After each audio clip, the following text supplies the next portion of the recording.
एक मोठी बातमी आहे। नागपुरातील शिक्षक भरती घोटाळ्याची व्याप्ती आता वाढत चालली आहे। उपसंचालक कार्यालयानंतर या प्रकरणाचे धागेदोरे जिल्हा परिषदेच्या शिक्षण विभागात सुद्धा असण्याची शक्यता आहे। बनावट कागदपत्रांच्या आधारे अपात्र शिक्षकाला नियुक्ती दिल्याची तक्रार करण्यात आली आहे।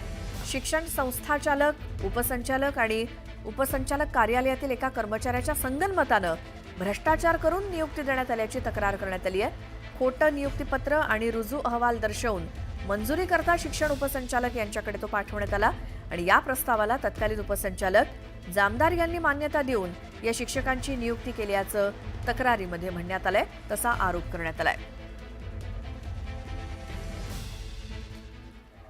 तिजोरीमध्ये खडखडाट असल्याचं सांगून एसटी कर्मचाऱ्यांचा मार्च महिन्याचा जवळपास अर्धा पगार कापणाऱ्या महायुती सरकारनं कामगार संघटनांचा चांगलाच धसका घेतलाय।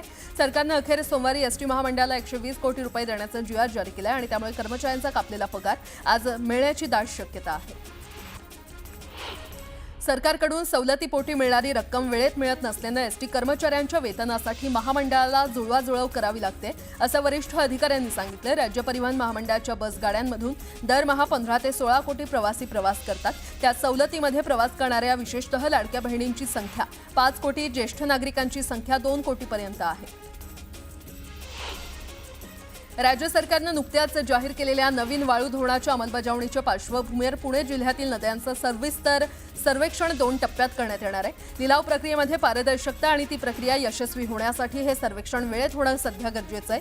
त्यासाठी सध्या मान्सूनच्या अगोदर होणारं सर्वेक्षण लवकरच हाती घेतलं जाणार आहे।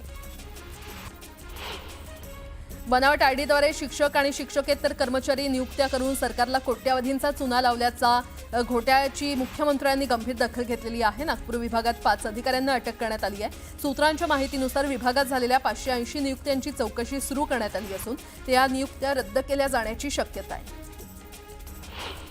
केंद्रीय मंत्री नितीन गडकरी यांनी टोलबाबत मोठी घोषणा केली आहे। 15 दिवसात अशी पॉलिसी येईल की टोलबाबत कोणतीच तक्रार राहणार नाही, असं गडकरी म्हटलंय। फेब्रुवारी 2025 मध्ये राज्यातील 29,29,641 बेरोजगार तरुणांनी नोकरीसाठी नोंदणी केली आहे। त्याची आकडेवारी केंद्रीय कामगार आणि रोजगार मंत्रालयाच्या नॅशनल करिअर सर्व्हिसनं नुकतीच जाहीर केली आहे। झोपडपट्टी पुनर्वसन प्राधिकरणाच्या रखडलेल्या 21 झोपडपट्टी पुनर्वसन योजना म्हाडाकडे सोपवण्यात आल्या आहेत। या योजनांमध्ये सर्वात मोठी मालाड मालवणी येथील 14,000 झोपड्यांचा समावेश असलेली झोपू योजना मार्गी लावण्यासाठी म्हाडाच्या मुंबई मंडळानं पाऊल उचललंय। या पुनर्वसन योजनेसाठी सल्लागार आणि वास्तुविशारदाची नियुक्ती करण्याचा निर्णय घेण्यात आलाय। जळगाव रेल्वे स्थानकाचा अमृत भारत स्टेशन योजनेमध्ये समावेश होऊन 1 वर्ष पूर्ण झालंय। त्यानंतर अखेर जळगाव रेल्वे स्थानकाचा नवीन बांधकाम आराखडा निश्चित झालेला आहे आणि त्यानुसार जळगाव स्थानकाचा लवकरच कायापालट होणार असून प्रवाशांच्या सोयी सुविधांमध्ये भर पडणार आहे। तापमान वाढीमुळे अंगाची लाई होते आणि त्यामुळे शरीराला थंडावा मिळावा म्हणून उन्हाळ्यामध्ये लिंबू सरबत आणि इतर थंड पेयांची खरं तर मोठी मागणी वाढलेली आहे आणि त्यामुळे एकीकडे उन्हाचा पारा चढत असताना दुसरीकडे लिंबांच्या किमती वाढल्यात। काही दिवसांपूर्वी 5 रुपयांना मिळणारे 3 लिंबू आता 5 रुपयांना 1 मिळतंय। राज्यात उकाडा वाढला असून पुण्यामध्ये पुढील 5 ते 6 दिवस तापमान 40 अंश सेल्सिअसवर जाण्याचा अंदाज वर्तवण्यात आलाय आणि त्यामुळे नागरिकांना काळजी घेण्याचं आवाहन करण्यात आलंय। मुंबईकरांच्या प्रवासाचा 125 वर्षांपासून कणा ठरलेला एल्फिन्स्टन रोड पुन्हा आता बंद होतोय आणि वाहन चालकांसाठी पर्यायी मार्ग निश्चित करून प्रशासन मोकळं झालं तरीही लाखो पादचारी प्रवाशांचं काय, असा सवाल उपस्थित होतोय। नियोजनामध्ये ढिसाळपणा केल्यानं नव्या पादचारी पुलाचं काम अर्धवट आहे, त्यामुळे मुंबईकरांची गैरसोय होतीये। उन्हाळ्यामध्ये पाण्याची मागणी वाढलेली असताना पाणी बचत करणं देखील आवश्यक आहे। अतिपाणी वापरामुळे आवश्यक त्या ठिकाणी पाणी उपलब्ध होत नाही आणि त्यामुळे पुणे शहरातील मोठ्या सोसायट्यांना महापालिका पत्र लिहून पाण्याचा काटकसरीनं वापर करण्यासाठी आवाहन करणार आहे। पुढील काही दिवसात हे पत्र सोसायट्यांना मिळणार आहे। मुंबई ते अहमदाबाद बुलेट ट्रेन प्रकल्पासाठी अत्यावश्यक असलेला 7वा 70 मीटर लांबीचा स्टील पूल गुजरातमधील वडोदरा इथे उभारण्यात आलेला आहे। रेल्वे मार्गावर हा 674 मेट्रिक टन वजनाचा मेक इन इंडिया स्टील पूल उभारलाय, तर बुलेट ट्रेन मार्गावर आतापर्यंत 7 पूल उभे केले असून 10,000 मेट्रिक टनापेक्षा जास्त वजनाचे हे पूल आहेत। झोपडपट्टी मुक्त मुंबई करण्यासाठी झोपडपट्टी पुनर्वसन प्राधिकरणाकडून खासगी विकासकांच्या माध्यमातून झोपडपट्टी पुनर्वसन योजना राबवल्या जात आहेत। या योजनांना आर्थिक बळ मिळावं, त्या वेगानं पूर्ण व्हाव्यात यासाठी महाराष्ट्र झोपडपट्टी क्षेत्र अधिनियमात बदल आणि सुधारणा करण्यात आल्या। मुंबई बाजार समितीमध्ये रोज 1500 ते 1800 टन आंब्याची आवक होते। याशिवाय थेट शेतकरी ते ग्राहक योजनेअंतर्गत देखील मोठ्या प्रमाणात आंबा मुंबई आणि नवी मुंबईमध्ये दाखल होतोय। सर्व माध्यमातून यावर्षी देखील 500 कोटी रुपयांची उलाढाल होण्याची शक्यता असून जुलै अखेरपर्यंत ग्राहकांना विविध प्रकारचे आंबे उपलब्ध होणार आहेत।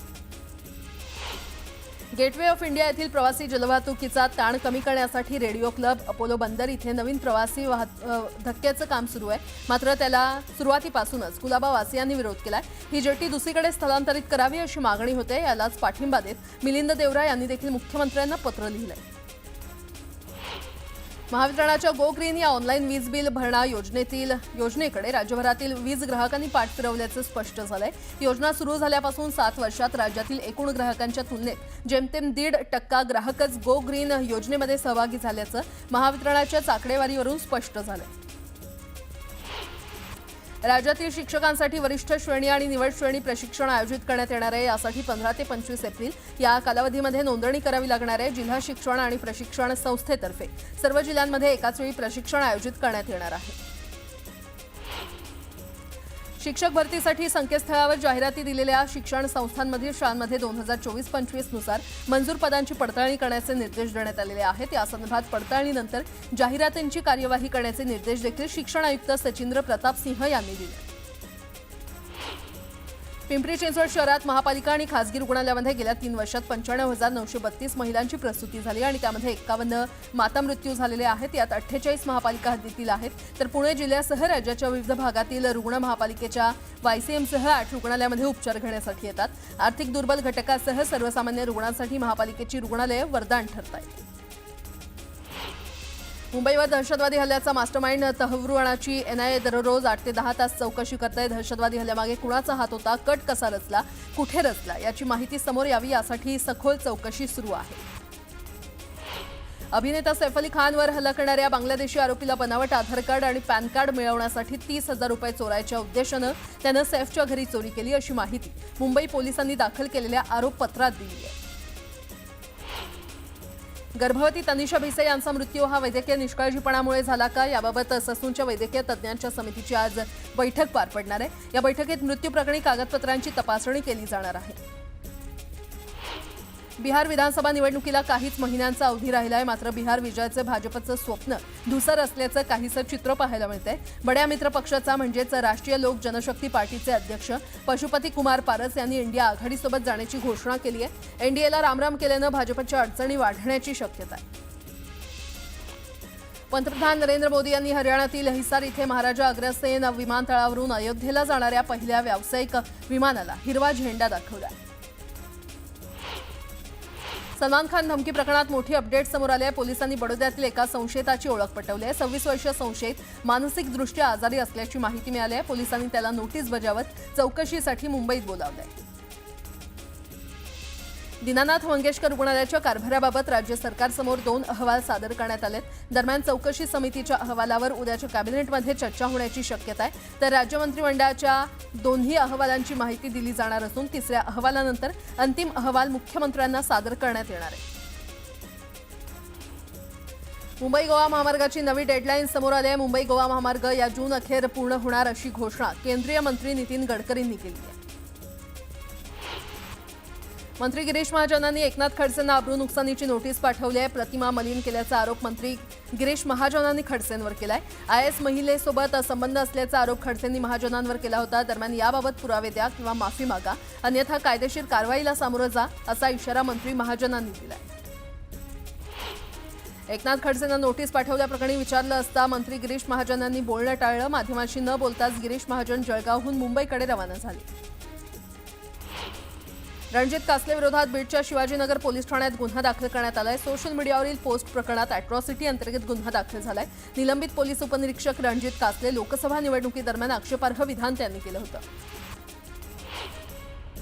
मुंबई वॉटर टँकर असोसिएशननं अखेर संप मागे घेतलाय। मुंबई मनपा आयुक्तांसोबतच्या सकारात्मक चर्चेनंतर हा निर्णय घेण्यात आलाय। दरम्यान टँकर असोसिएशनला दिलेल्या सर्व नोटीस मागे घेण्यात आल्यात, तर यापुढे कारवाई होणार नसल्याचं आश्वासन मनपा आयुक्तांनी दिलंय।